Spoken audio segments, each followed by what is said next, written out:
धर्मनगरी में कौन समझेगा पृथ्वी की वेदना। राजस्व विभाग करोड़ों का चूना लगाने वाली भूमाफियाओं पर मेहरबान क्यों? यह सिर्फ मुद्दा नहीं, सच है जिसे स्वीकार करना कठिन है। आपको बता दें कि एक देश ऐसा भी जहां उस देश के सरकारी कर्मचारी अपनी 8 घंटे ड्यूटी करने के पश्चात 1 घंटे ड्यूटी अधिक करते हैं। जानते हैं क्यों? क्योंकि उनका मानना है कि 8 घंटे ड्यूटी की तो उन्हें सैलरी मिलती है, लेकिन वो 1 घंटा अपने देश के लिए करते हैं काम। अब आते हैं हम असली मुद्दे पर, अपने देश के बिकाऊ सिस्टम पर, जहां कुछ भी असंभव नहीं है, जहां की 1 घंटे तो क्या 5 मिनट भूदेश के लिए कोई भी काम करने वाले लोग नहीं मिलेंगे। आप सोचिए कि इस समय हम वंदे मातरम को यदि वास्तव में सच्चाई से लें तो यथार्थ यही है कि मैं माँ की वंदना करता हूँ। किस माँ? भारत की पृथ्वी जिसे भूमाफियाओं द्वारा राजस्व विभाग की अनदेखी और मूकदर्शिता के कारण रोशनाबाद सूर्यानगर कॉलोनी ही नहीं बल्कि नाले को भी यह कहकर निशाना बनाया जा रहा है कि बहुत बड़े आपराधिक लोग शामिल हैं, जिससे तमाम लोग करोड़ों में खेल रहे हैं। वहीं पृथ्वी अचला मातृभूमि जिसे राजस्व बंजर को भी भूमाफियाओं के हवाले कर चुकी है। जैसी रामजोड़ा तालाब गुरु नानक जी की यादगार आज समाप्त हो गई। क्या बंजर भूमि का अर्थ सरकारी भूमि है या फिर जहां पैदावार नहीं होती? एसडीएम हरिद्वार ने एक प्रेस वार्ता के दौरान कहा कि यदि कोई भी व्यक्ति सरकारी जमीन पर बिना एचआरडीए की अनुमति के बिना नक्शा पास करते अवैध निर्माण करेगा तो उसके खिलाफ सख्त कार्रवाई की जाएगी।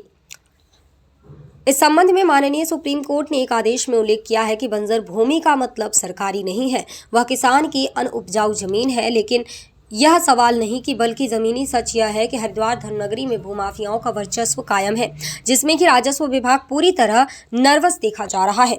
साथ ही हरिद्वार रुड़की विकास प्राधिकरण भी भूमाफियाओं के लिए बेहद आत्मीयता और उदारवादी सभ्यता का पर्याय बन चुका है। बिना कॉलोनी का नक्शा पास कराए सिर्फ रोशनाबाद ही नहीं बल्कि नवोदय नगर, कनखल, हरिद्वार, रावली, महदूद, सलीमपुर, बहादराबाद आदि सभी जगह अपनी अपनी ढपली, अपना अपना राग चल रहा है। यह सब क्यों है? इसके पीछे का वास्तविक सच क्या है? क्या जानते हैं आप?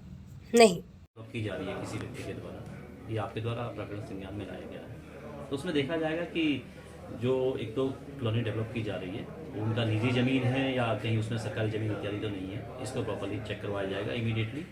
और इसके अलावा ये भी देखा जाए कि एचआरडीए वगैरह के जो नॉर्म्स हैं जो कॉलोनी डेवलप की जा रही है उसमें 143 हुआ कि नहीं हुआ है, नक्शा पास है कि नहीं है, तो जो भी चीज़ें हैं उसको प्रॉपर्ली चेक किया जाएगा। और अगर उसमें कोई गवर्नमेंट लैंड कहीं आ रहा है तो उसमें बिल्कुल properly and without any delay उसको कार्रवाई की जाएगी। अगर गवर्नमेंट लैंड पर इंक्रोचमेंट करता है एज पर नॉर्म्स अगर उसके द्वारा डेवलप की जा रही है तो एक अलग इशू है। वहाँ के स्थानीय के द्वारा बताया गया कि इसमें 48 बीघे इन्होंने जमीन खरीदी है और ये 100 बीघे से ऊपर उन्होंने बॉन्डिंग की है। नहीं, वो मेरे द्वारा क्लियर किया गया है कि अगर गवर्नमेंट लैंड पे कोई भी व्यक्ति इंक्रोचमेंट करता है तो उसमें बिल्कुल टॉलरेट नहीं किया जाएगा और संबंधित खिलाफ प्रॉपर कार्रवाई की जाएगी। ओके जी। अपडेट मीडिया के लिए हरिद्वार से रणविजय कुमार की रिपोर्ट।